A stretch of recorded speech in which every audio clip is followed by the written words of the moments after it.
کون سا انقلاب؟ جلوسوں والا نہیں، ٹائر جلانے والا نہیں، سائن بورڈ توڑنے والا یہ نادانی ہے، جہالت ہے. کبھی ادھر جلوس کبھی ادھر جلوس.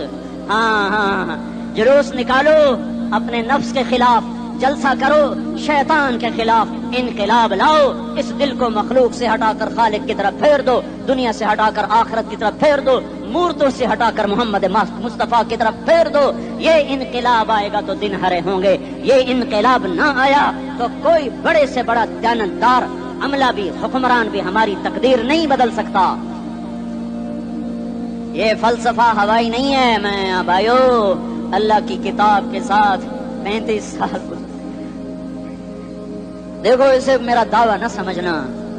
میں دعویٰ کر کے تم سے کچھ لینا چاہتا ہوں تو تمہاری واہ واہ سے میں کوئی اونچا ہو جاؤں گا؟ ایسی آدمی اپنی بات کی وضاحت کے لیے کہہ دیتا ہے میری زندگی یا کتاب کے ساتھ ہے یا تبلیغ کے ساتھ ہے. اپنے بچوں کے ساتھ تو میں مسافروں کی طرح رہتا ہوں. اور میری بات پہ اعتماد کر لو، میں تمہارا ہمدرد ہوں، تمہارا خیر خواہ ہوں. باہر والوں کو دیکھنا چھوڑو. دھن رے دھنیے اپنی دھن، پرائی دھنی کا باپ نہ بن.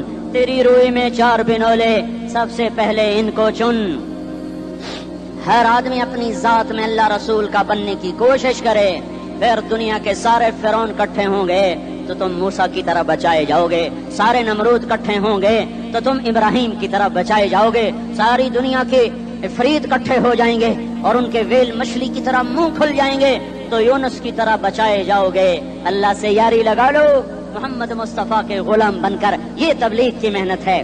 ہم یہ صرف نہیں کہا تبلیغ والے بڑے اچھے لوگ کہتے ہیں نماز پڑھو. نماز تو ہم پہلے ہی پڑھتے ہیں اور اب ہم تبلیغ میں جا کے کیا کریں گے؟ وہ یہ رونا ہے. تبلیغ ایک درد ہے، ایک غم ہے، ایک دکھن ہے، ایک اندر کی فریاد ہے کہ نافرمانی کو دیکھ کر دل تڑپ جائے. یہ کام الفاظ کا محتاج نہیں ہے، اس میں لفاظی کوئی نہیں. میں نے کوئی لفاظی استعمال کی ہے. میں لا سکتا ہوں الفاظ، یہ نہیں کہ میرے پاس الفاظ جمع نہیں ہیں. یہ لکھنے والے کیسے الفاظ کا کھیل کھیلتے ہیں. یہ قلم سے کھیلتے ہیں، لوگ کانوں سے پڑھتے ہیں. دل کی دنیا وہیں کی وہیں. کوئی رونے والا ہوتا، کوئی چارہ ساز ہوتا، کوئی غم گسار ہوتا. رونے والے کی ہائے ہاں پاڑ کے رکھ دیں دیے، پتھر پاٹ جان دیں. رونے والے کوئی نہیں ہیں، تبصرے کرنے والے ہیں، رونے والے کوئی نہیں. میرے بھائیو تبلیغ ایک درد ہے، درد. اس درد میری نسل جائے. میں اسی اسلام آباد میں 20 سال کا نوجوان، میں گشت میں نے کہا بیٹا تیرا نام کیا؟ کہنے لگا عمر. میں نے کہا حضرت عمر کو جانتے ہو؟ کہنے لگا نام تو سنا ہوا ہے. مجھے یوں لگا جیسے کسی نے مجھے توری تھار کا خنجر میرے سینے میں مار دیا ہو کہ میں اس ماں باپ پر بیٹھ کے آنسو بہاؤں، کہ اس بچے کی جوانی پر بیٹھ کے آنسو بہاؤں کہ جو 20 برس کا ہو کر یہ نہیں جانتا کہ عمر کون ہے. نام تو سنا ہوا ہے. میرے بھائیو اللہ رسول کی غلامی میں آ جاؤ. مسجدوں کو بھر دو، سارے اسلام آباد کو 100% نمازی بنا دو تو اللہ کا دیکھنا نظام کیسے بدلتا ہے. اپنے گھروں میں اپنے نبی کے تذکرے زندہ کر دو، تعلیم فضائل کے حلقے زندہ کر دو. اذان پر بازار بند ہو جائیں، کالج بند ہو جائیں، دوڑ لگے مسجد کی طرف، عورتوں کی مسلح کی طرف. اور دکاندار جھوٹ سے توبہ کریں، سود سے توبہ کریں. سارا عمومی مجمع جھوٹ سے، غیبت سے، گالی سے توبہ کرے.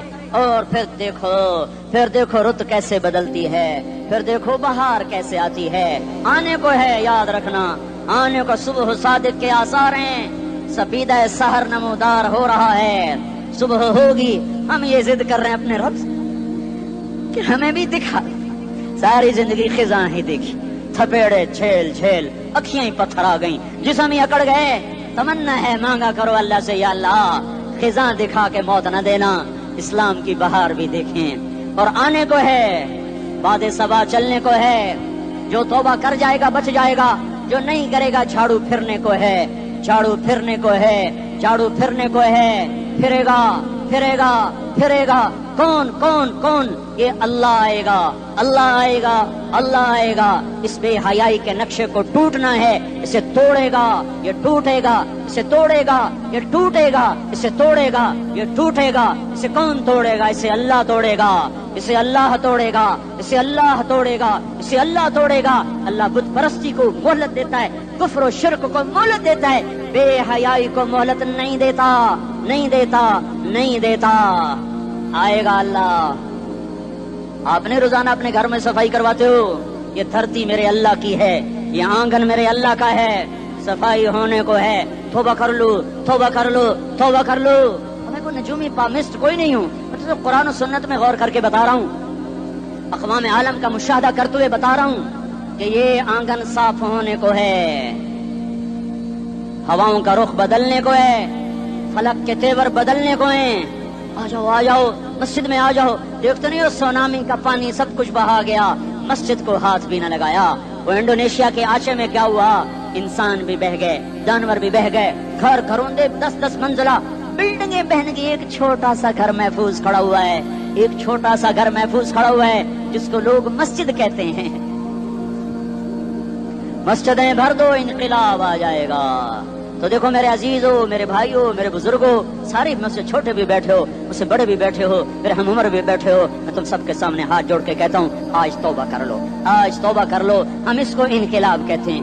آج توبہ کر لو. آج توبہ کرو گے آسمان پہ چراغا ہو جائے گا, اللہ خوش ہو جائے گا. سارا اسلام آباد تاریکی میں اور تم چند ہزار, ماشاءاللہ 99% نوجوان بیٹھے ہوئے ہیں. تم یہاں سے توبہ کر کے اٹھو گے تو سارے راہوں میں فرشتے تمہارے بازو چومتے جائیں گے. جن ہونٹوں سے توبہ کرو گے وہ ہونٹ چومتے جائیں گے, تمہارے قدم چومتے جائیں گے, تمہارے پیروں تلے پر بچھاتے جائیں گے. جدھر جدھر کو تمہاری گاڑیاں, موٹر سائیکل مڑیں گے, ادھر ادھر رحمت کی برسات اور رحمت کی گھٹائیں چھاتی چلی جائیں گی.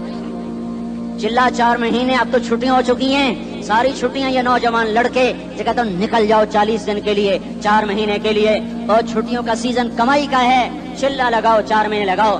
اور باقی بھائی سارا مجمع توبہ کر کے اٹھے, ٹھیک ہے نا؟ توبہ کرتے ہو نا؟ ایک دفعہ سارے منہ سے کہہ دو یا اللہ میری توبہ, ایک دفعہ اور کہہ دو یا اللہ میری توبہ, ایک دفعہ اور زور سے کہہ دو یا اللہ میری توبہ. ہاں 3 دفعہ اس لیے کہلواتا ہوں کہ اندر میں اتر جائے, اندر سے بولنے لگو.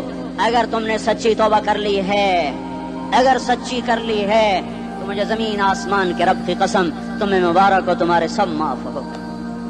جس نے سچی توبہ کیا وہ ایسے بیٹھا ہے جیسے ابھی ماں کے پیٹ سے نکل کر آیا ہو, مبارک ہو اس کو. 2 باتیں ذمہ رہ گئیں, فرض چھوڑے تھے, گناہ معاف ہو گیا, قضا دینی ہوگی. حق مارے تھے, گناہ معاف ہو گیا, ادائیگی باقی رہ گئی. زمین دبا لی, گناہ معاف, واپس کر دو. نماز چھوڑی تھی, گناہ معاف ہو گیا. نماز, ہر نماز کے ساتھ ایک نماز قضا پڑھتے رہو, پوری ہو گئی تو بھی ٹھیک ہے, نہ ہوئی تو بھی ٹھیک. اللہ کون سا پورے ہندسے کے ساتھ مانگے گا؟ وہ تو یہ دیکھا کرتا تو رہا, بس اتنا ہی کافی ہے. اس کی رحمت اس کے غصے پر حاوی ہے.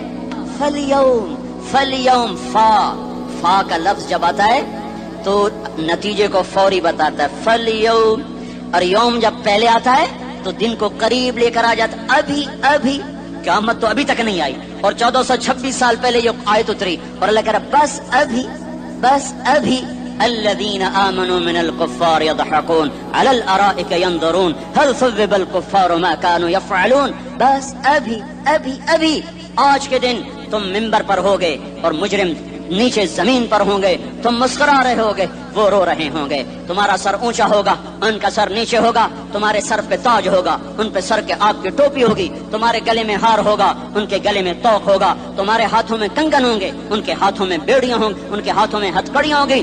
تمہارے پاؤں میں حسین جوتے ہوں گے, ان کے پاؤں میں بیڑیاں ہوں گی. تم نے سبز ریشمی لباس پہنا ہوگا اور انہوں نے آگ کے کرتے پہنے ہوں گے. سرابیلہم من قطران وتغشی وجوہہم النار. تمہارے چہرے 14ویں رات کی طرح چمک رہے ہوں گے. تعرف فی وجوہہم نظرۃ النعیم, اور ان کے چہرے کالے سیاہ تاریک. کأنما اغشیت وجوہہم قطعا من اللیل مظلما. تم ایک دوسرے کو سلام کر رہے ہوگے, سلامن سلاما سلامن سلاما, اور وہ ایک دوسرے کو گالیاں نکال رہے ہوں گے. ہاں یکفر بعضهم ببعض ویلعن بعضهم بعضا. تمہارے لیے بستر بچھائے جا رہے ہوں گے ریشم کے. بطائنها من استبرق, تمہارے لیے ریشمی بستر بچھائے جا رہے, اور ان کے لیے لہم من جہنم مہاد, آگ کے انگاروں کے بستر بنائے جا رہے. تمہارے لیے سب چادریں پر بچھائی جا رہی, اور ان کے لیے ان کے من فوقہم غواش متکئین علی رفرف خضر عبقری حصان. سب چادریں بچھائی جا رہی, ان کے لیے آگ کی چادریں بچھائی جا رہی. ان کے لیے کھانا ہے لیس لہم طعام الا من ضریع, کانٹے دار. ان کے لیے پانی ہے, فشاربون علیہ من الحمیم, کھولتا کھولتا پانی، یسقا من ماء صدید، کئیوں کو پیپ، سارے جہنم کے زخمیوں کا گند، پیپ بھی، گوشت بھی، لوتھڑے بھی، جلا ہوا خون بھی اکٹھا کیا جائے گا، ایک حوض میں اکٹھا ہو رہا ہے، اس میں پیپ، اس میں خون، اس میں گند، اس میں پیشاب، اس میں پخانہ، پھر اس کو کھولایا جا رہا ہے، جو ایسا کھول جائے گا کہ ایک لوٹا 7 سمندر میں ڈالو تو سمندر ابلنے لگ جائیں، وہ لوٹے نکال کر شراب پینے والوں کو پلایا جائے گا۔ یسقا من ماء صدید، پی اسلام آباد میں تو نے بڑی شراب پی تھی، آج یہ پی، کہے گا پیا نہیں جاتا، یتجرعہ، پینا پڑے گا، ولا یکاد یسیغ، اندر جا نہیں سکتا، باہر کلی نہیں کر سکتا، اوپر سے فرشتے کی مار ہے، ویاتیہ الموت من کل مکان وما هو بمیت، موت چاروں طرف سے گھیرے گی پر موت آ نہ سکے گی، کہے گا این الموت یا لیتہا کانت القاضیہ، ارے موت تو کہاں مر گئی، آجا مجھے موت دے دے۔ میرا اللہ کہے گا لا تدعو اليوم ثبورا واحدا بل ادعو اليوم ثبورا کثیرا، ایک موت نہیں کروڑوں موتیں پکارو، موت مر گئی، دوزخ والے دوزخ میں، جنت والے جنت میں، اللہ تعالیٰ دوزخ والوں سے پوچھے گا کم لبثتم فی الارض عدد سنین، بولو دنیا میں کتنی زندگی گزار کے آئے تھے، کہیں گے یومن، ایک دن، دوسرے کہیں گے غلط کہہ رہے ہیں، بعد یوم، آدھا دن، ایک دن، آدھا دن، اختلاف ہو گیا۔ میرا اللہ جواب میں کہے گا بئس ما تجرتم فی یوم او بعد یوم، ارے بدبختو تم نے کتنے گھاٹے کا سودا کیا، وہ دن آدھے دن کے بدلے میں بس غضب، میرا غصہ خریدا، سخط، میرے غضب کو، میرے غصے کو خریدا، بنار جہنم، اور آگ کو خریدا، جاؤ آج کے بعد جہنم کو تالا لگ چکا ہے، تم میں سے کوئی باہر نہیں نکل سکتا، موت ہوتی تو یہ مر جاتے۔ اب ان کی چیخ و پکار ہے، اور میرے بھائیوں میں تمہیں کیا بتاؤں، پچھلے مہینے میں نے دوزخ کو خواب میں دیکھا، اب تک میرے اوپر اس کا اثر ہے، جب وہ مجھے خواب یاد آتا ہے میں کپ کپانے لگ جاؤں، ٹوائلٹ میں بیٹھے بیٹھے مجھے پیشاب بھول جاتا ہے، میں تمہیں سچ بتا رہا ہوں، میں کوئی نمبر 2 بات نہیں کر رہا ہوں، مجھے پیشاب بھول جاتا ہے، مجھے منظر یاد آتا ہے، اتنے بڑے انسان، اتنے بڑے میں تمہیں کیسے بتاؤں کہ کتنے بڑے انسان، اور ان کو شکنجوں میں کسا جا رہا ہے، بڑے خوفناک قسم کے شکنجے ہیں، ان کے پیٹ ہیں جتنا یہ مسجد کا، یہ مسجد نہیں، مسجد اس سے بھی بڑے ان کے پیٹ ہیں، گنبد سے بڑے ان کے سر ہیں، اور کالے سیاہ ان کے چہرے ہیں، نیلی ان کی آنکھیں ہیں، عجیب قسم کا قیدیوں کا لباس ہے، اور ان پر شکنجہ ایسے سخت ہو رہا ہے، اور اس کے اندر پھس کر باہر ان کی ٹانگیں باہر نکل لی، جیسے وہ کسی چیز کو جو کرش کیا جائے تو نیچے گرنا شروع ہو جاتی، ان کی ٹانگیں پھیل کے باہر نکل رہی ہیں، اور ان کی چیخ و پکار ہے، اوپر سے لوگ نیچے گر رہے ہیں، بڑے ان کے بال ہیں، بڑی ان کی مونچھیں ہیں، داڑھی ان کی صاف ہے، پتلون شرٹیں انہوں نے پہنی ہوئی ہیں، اور ایسے دھڑم گر رہے ہیں، ایسے چھوٹے ایج بنے ہوئے ہیں، وہ کسی ایک کو پکڑتا ہے وہ ٹوٹ جاتا ہے، دوسرے کو پکڑتے ہیں وہ ٹوٹ جاتا ہے، تیسرے کو پکڑتے ہیں وہ ٹوٹ جاتا ہے، وہ نیچے ایسے خوف زدہ نظروں سے آگ کو دیکھ، ایسے ان کی آنکھیں پھٹی، وہ یوں آگ کو دیکھ رہے ہیں، اور وہ جا رہے ہیں، دھڑم، اور آگے اس کے شعلے لپک رہے ہیں، بندر بنے ہوئے انسان ہیں، عجیب و غریب ان کی خوفناک آوازیں ہیں، اور ان کی چیخ و پکار اور چنگاڑ ہے، ادھر سے جہنم کی آگ کی اتنی خوفناک آواز ہے کہ کان کے پردے پھٹتے ہیں، اور یہ تو صرف خواب ہے، ادھر سب کچھ ہو رہا ہے، اللہ کی قسم ہو رہا ہے۔ اور میں اپنے بھائیوں کے آگے ہاتھ جوڑتا ہوں، تم اکثر نوجوان بیٹھے ہو، تمہیں اللہ کا واسطہ دیتا ہوں، اللہ کی مان لو، توبہ کر لو، اس کے بغیر ہم ٹھیک نہیں، ہمارے حالات نہیں بدل سکتے۔ حکمرانوں کو گالیاں مت دو، فوج پولیس کو گالیاں نہ دو، گالیاں دینی ہے تو اپنے آپ کو دو۔ میرے نبی نے فرمایا، کیا فرمایا؟ جبریل نے پوچھا یا رسول اللہ قیامت کب آئے گی؟ فرمایا اللہ کو پتا۔ جبریل نے عرض کی یا رسول اللہ کوئی نشانی بتا دیں، تو آپ نے فرمایا جب تم دیکھو اولادیں ماں باپ کے ساتھ نوکر کی طرح بات کرتی ہیں، جب اولادیں ماں کو نوکر کی طرح ڈانٹتی ہیں، تو تم سمجھنا کہ قیامت کے نقارے پہ چوٹ پڑنے والی ہے۔ میرے ایک لفظ کے اضافے کے ساتھ، جب تم دیکھو کہ اسلام آباد کے نوجوان اپنی ماں کو ذلیل کر رہے ہیں، باپ کا گریبان پکڑ رہے ہیں، باپ کا حال تک نہیں پوچھتے، وہ ہائے کرتا ہے یہ ہو کرتے ہیں، ماں تڑپتی ہے یہ ہنستے ہیں، ان کو یاروں سے فرصت نہیں، ان کو کیبل اور ٹی وی سے فرصت نہیں ہے، اور ماں بڑھاپے میں کسک رہی ہے، اور بڑھاپے میں وہ تڑپ رہی ہے، اور باپ کی ہائے ہے۔ جب اسلام آباد کے نوجوان اپنے ماں باپ سے نوکر جیسا سلوک کریں گے، تو قیامت کے نکارے پر چوٹ پڑ جائے گی۔ میرے نبی نے یہ نہیں کہا جب حکمران شرابی اور زانی ہو جائیں گے، اور جب فوج والے بددیانت ہو جائیں گے، اور جب پولیس والے رشوت لینے والے بن جائیں گے، اور جب افسران وہ بددیانت ہو جائیں گے، نہیں نہیں، کب قیامت آئے گی؟ کب قیامت آئے گی؟ جب لوگ بت پرست ہو جائیں گے، جب زنا کی کثرت ہو جائے گی، جب شراب پی جائے گی، کب قیامت آئے گی؟ جب اولادیں ماں باپ کا گریبان پکڑ لیں گی۔